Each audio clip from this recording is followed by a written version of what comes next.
الحمد لله نحمده ونستعينه ونستغفره ونؤمن به ونتوكل عليه ونعوذ بالله من شرور أنفسنا ومن سيئات أعمالنا من يهده الله فلا مضل له ومن يضلل فلا هادي له ونشهد أن لا إله إلا الله وحده لا شريك له ونشهد أن سيدنا وسندنا ونبينا وشفيعنا ومولانا محمدا عبده ورسوله أرسله بالحق بشيرا ونذيرا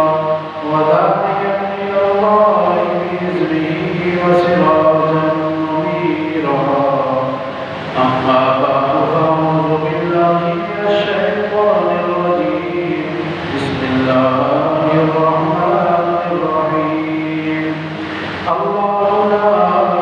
إله إلا هو الحي القيوم لا تأخذه سنة ولا نوم له ما في السماوات وما في الأرض من ذا الذي يشفع عنده إلا بإذنه يعلم ما بين أيديهم وما خلفهم ولا يحيطون بشيء من علمه إلا بما شاء وسع كرسيه السماوات والأرض ولا يئوده حفظهما وهو العلي العظيم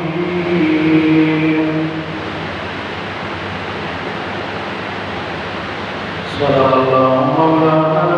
العظيم وصدق رسوله النبي الكريم ونحن على ذلك من الشاهدين والشاكرين والحمد لله رب العالمين اللهم صل على محمد وعلى آل محمد كما صليت على إبراهيم وعلى آل إبراهيم إنك حميد مجيد اللهم بارك على محمد وعلى آل محمد كما باركت على إبراهيم وعلى آل إبراهيم إنك حميد مجيد توحید تو یہ ہے توحید تو یہ ہے کہ خدا حشر میں کہہ دے کہ یہ بندہ خفا ہے دو عالم سے میرے لیے توحید تو یہ ہے کہ خدا حشر میں کہہ دے کہ بندہ خفا ہے دو عالم سے میرے لیے معزز سامعین کرام عزیز دوستو بزرگوں گزشتہ 2 جمعوں سے قرآن کریم کی عظیم دولت عظیم آیت الکرسی کے فضائل اور آیت الکرسی کے متعلق کچھ جو فضیلتیں ہیں وہ آپ کے سامنے بیان ہوئی۔ مقصد یہ تھا کہ مومن مسلمان کو جو اللہ نے خزانہ دیا ہے اس خزانے کی اہمیت ہمارے دلوں میں بیٹھ جائے، اس خزانے کو ہم پانے کی کوشش میں لگ جائیں، اس خزانے کو حاصل کرنے کے متعلق جد و جہد کریں تاکہ جس چیز کو اللہ بڑا کہے وہ چیز، اس کی عظمت، اس کا احترام، اس کا بڑا ہونا ہمارے دلوں میں رچ بس جائے تاکہ دنیا آخرت میں بڑی بڑی مصیبتوں سے اور ناکیوں سے اللہ کے کلام کے ذریعے ہم بچ جائیں۔ قرآن کریم تو آیا ہی اس لیے تاکہ لوگ تباہی اور نقصان دنیا کے ہوں یا آخرت کے دونوں جہانوں کے نقصان سے بچ جائے۔ ایمان کا مقصد بھی یہی ہے، اسلام کا مقصد بھی یہی ہے، دین کا مقصد بھی یہی ہے۔ اور آپ علیہ السلام اور 1,24,000 کم بیش پیغمبر جتنے بھی آئے ہیں، سب کا مقصد یہ ہے کہ انسانیت تباہی اور بربادی سے بچ کر کامیابی اور کامرانی کی طرف چلی جائے، دونوں جہانوں میں اللہ کے یہاں عزت پالے، مقام پالے۔ تو عزت اور مقام مرتبہ پانے کے لیے اللہ نے آپ علیہ السلام کو عظیم دولت دے کر بھیجا۔ وہ ہے عظیم دولت قرآن کریم قرآن حمید، کہ اس دولت کو ہم نے حاصل بھی کرنا ہے، اپنی عملی زندگی کے اندر بھی لے آنا ہے، تب یہ بندہ اطمینان دونوں جہان میں پا سکے۔ دنیا کی چیزیں اکٹھی جب بندہ کرتا ہے تو اس کی سوچ یہ ہوتی ہے کہ اطمینان پالوں گا، سکون پالوں گا، راحت پالوں گا، طرح طرح کی سہولیات کا وہ انتظام کرتا ہے اور بھاگ دوڑ کرتا ہے، آخر کار اسے کچھ نہ کچھ اطمینان نصیب ہو جاتا ہے اور بات کو نہیں ہوتا۔ تو یہ دنیا کا اطمینان ہے اور وہ عارضی اطمینان ہے۔ خواہ وہ قرآن کریم میں بھی ہے کہ آخرت کا جو دن ہے، قیامت کا جو دن ہے، وہ بہت بڑا دن، 50,000 سال کا دن۔ اور دوسرا ایک بندہ ایسا بھی ہوگا کہ جو 50,000 سال کے وقت کو یوں محسوس کرے گا کہ جس طرح حدیث میں آتا ہے 4 رکعت نماز فرض ادا کی جاتی ہے، 5-6 منٹ لگتے ہیں، قیامت کا دن اس بندے کے لیے یوں 4-5 منٹ کا 4 رکعت نماز فرض کے بقدر ہوگا، اور اس کے بعد وہ جنت میں چلا جائے گا۔ یہ کون بندہ ہے کہ جس کے لیے 4 رکعت کا وقت لگا، اور وہ کون بندہ ہے کہ جس کے لیے ایک دن 50,000 سال کے برابر ہو گئے، 50,000 سنہ،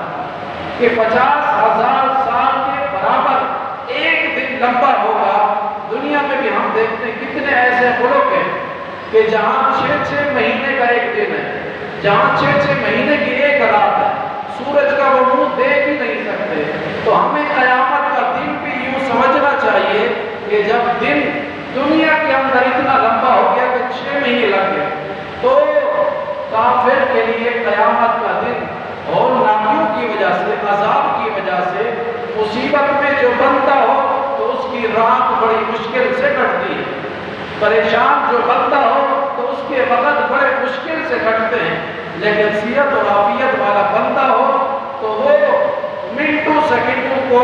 جو وہ نکلتے ہیں تو محسوس ہی نہیں کرتا اور اس کو پتہ ہی نہیں چلتا، دن گزر جاتا ہے۔ اسی طرح جو کافر آخرت میں پھنسا ہوگا اس کے لیے یہ ایک دن 50,000 سال کا ہوگا، اور وہ دوسرا بندہ کہ جس کے لیے 4 رکعت نماز کے بقدر وقت لگے گا، کون بندہ ہے؟ 4 رکعت کی مثال بھی اس لیے دی گئی ہے کہ جو 4 رکعت پڑھتا بھی ہو، نماز بھی ادا کرتا ہو، برائے نام مسلمان نہ ہو، بس کلمہ پڑھ لیا، آسرا لگا دیا کہ فلاں آئیں گے ہمیں بچا لیں گے، کلمہ ہمیں بچا لے گا، بس ہم تو مسلمان ہیں، سیدھا جنت ہی جائیں گے۔ تو اللہ نے جہاں بھی کسی مومن مسلمان کو خطاب کیا ہے تو صرف ایمان کے ساتھ نہیں کیا، آمنوا وعملوا الصالحات، ایمان کی ساتھ ساتھ اللہ نے شرط لگائی کہ نیک کام بھی تمہیں کرنے پڑیں گے۔ جس طرح دنیا کے اندر پیٹ پالنے کے لیے محنت مزدوری کرتے ہو، دنیا کے اندر اپنی مصروفیات پیسے کے چکر میں کھپا دیتے ہو، اسی طرح آخرت تو اس سے بھی بڑھ کر بڑی چیز ہے، اس کے لیے بھی تمہیں محنت کرنی پڑے گی۔ تو آخرت اور دنیا کو اطمینان سے پانے کا اللہ نے مختلف طریقے بتائے ہیں، ان میں سے اہم عظیم دولت قرآن کریم کی وہ آیت الکرسی کی عظیم دولت ہے۔ امام الانبیاء محبوب کبریا حضرت محمد مصطفیٰ صلی اللہ علیہ وسلم نے ارشاد فرمایا، جو مومن میرا امتی رات کو سوتے وقت بستر پر لیٹنے سے پہلے ایک مرتبہ آیت الکرسی کی تلاوت کر کے سوئے، حضور فرماتے ہیں وہ آرام سے سو جائے، ساری رات اس کے گھر کی حفاظت کرنے والا کوئی چوکیدار نہیں آتا، کوئی گن پسٹل لے کر آنے والا نہیں آتا، بلکہ حضور فرماتے ہیں ساری رات اس کے لیے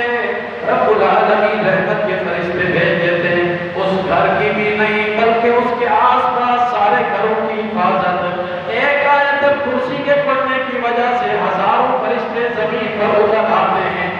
طرح مجھے اور آپ کو دنیا کی چیزیں اچھی لگتی ہیں، بڑی محبوب لگتی ہیں، اچھا کھانا ہو تو بڑا اچھا لگتا ہے، اچھا پہننا ہو تو بڑا اچھا لگتا ہے، اسی طرح فرشتوں کو سب سے جو پیاری چیز لگتی ہے، جن کو سب سے زیادہ عشق جس چیز سے ہے، سب سے زیادہ محبت جس چیز سے ہے، جیسے دنیا کے اندر اللہ کا کلام کوئی بندہ اپنی زبان سے نکالتا ہے، وہ فرشتے ٹوٹ پڑتے ہیں اور اعلان بھی کرتے ہیں، آؤ اس گھر کے اندر، یہاں ہماری خوراک ہے، یہاں ہمارا اٹھنا بیٹھنا ہے، یہاں ہمارا لیٹنا سونا ہے، یہاں ہمارا آرام کرنا ہے، اس گھر کی حفاظت کرنا ہے، اس لیے کہ اس گھر کے اوپر اللہ کا کلام پڑا گیا ہے، اس لیے آ جاؤ اس گھر کی حفاظت کرو۔ چاروں طرف سے اس گھر کی حفاظت حضور فرماتے ہیں، رب العالمین کرتے ہیں۔ جب فرشتے اترتے ہیں، شیطان دیکھتے ہی، فرشتے دیکھتے ہی وہ اس گھر کو خالی کر دیتے ہیں۔ حضور فرماتے ہیں جس گھر کے اندر آیت الکرسی پڑھی جاتی ہے اس گھر کے اندر شیطان نہیں ٹکتا، اس گھر کے اندر شیطان داخل نہیں ہو سکتا۔ حضور فرما رہے ہیں کہ جس گھر کے اندر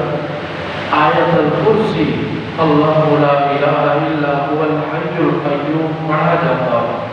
یہ آیت الکرسی جس گھر میں پڑھی جاتی ہو، سر کے دل سے جب مومن مسلمان پڑھتا ہے، اس گھر کے اندر حضور علیہ السلام فرما رہے ہیں شیطان داخل نہیں ہوتا، آ گیا ہو تو تلاوت کی برکت سے شیطان نکل جاتا ہے۔ اب ہمیں یقین کرنا چاہیے کہ کتنے ایسے نقصانات تھے جو ہمارے ہونے والے تھے، آیت الکرسی نے آگے بچا لی۔ حدیث میں آتا ہے تقدیر دو قسم کی ہوتی ہے، ایک وہ تقدیر جو تبدیل ہو جاتی ہے، ایک وہ جو تبدیل نہیں ہوتی۔ جو تبدیل ہوتی ہے وہ دعا اور ذکر اذکار اور عبادت سے تبدیل ہو جاتی ہے، لکھا ہوا تبدیل ہوتا ہے۔ اگر وہ آیت الکرسی پڑھ لے، اگر وہ نماز پڑھ لے، اگر وہ اچھا کام کر لے، تقدیر تبدیل ہو جاتی ہے۔ تو کتنی بڑی بات ہے، مومن مسلمان کے سینے کے اندر آیت الکرسی ضرور ہو، اس کو چاہیے، یاد نہیں ہے تو یاد کرے، کم سے کم ایک ایک لفظ کر کے یاد کرے، جس طرح ایک ایک ہزار کو گنتا ہے، جس طرح ایک ایک لاکھ کو گنتا ہے، یہ اس سے بھی بڑھ کر قیمتی ہے، اس سے بھی بڑھ کر اعلیٰ درجے کی یہ دولت۔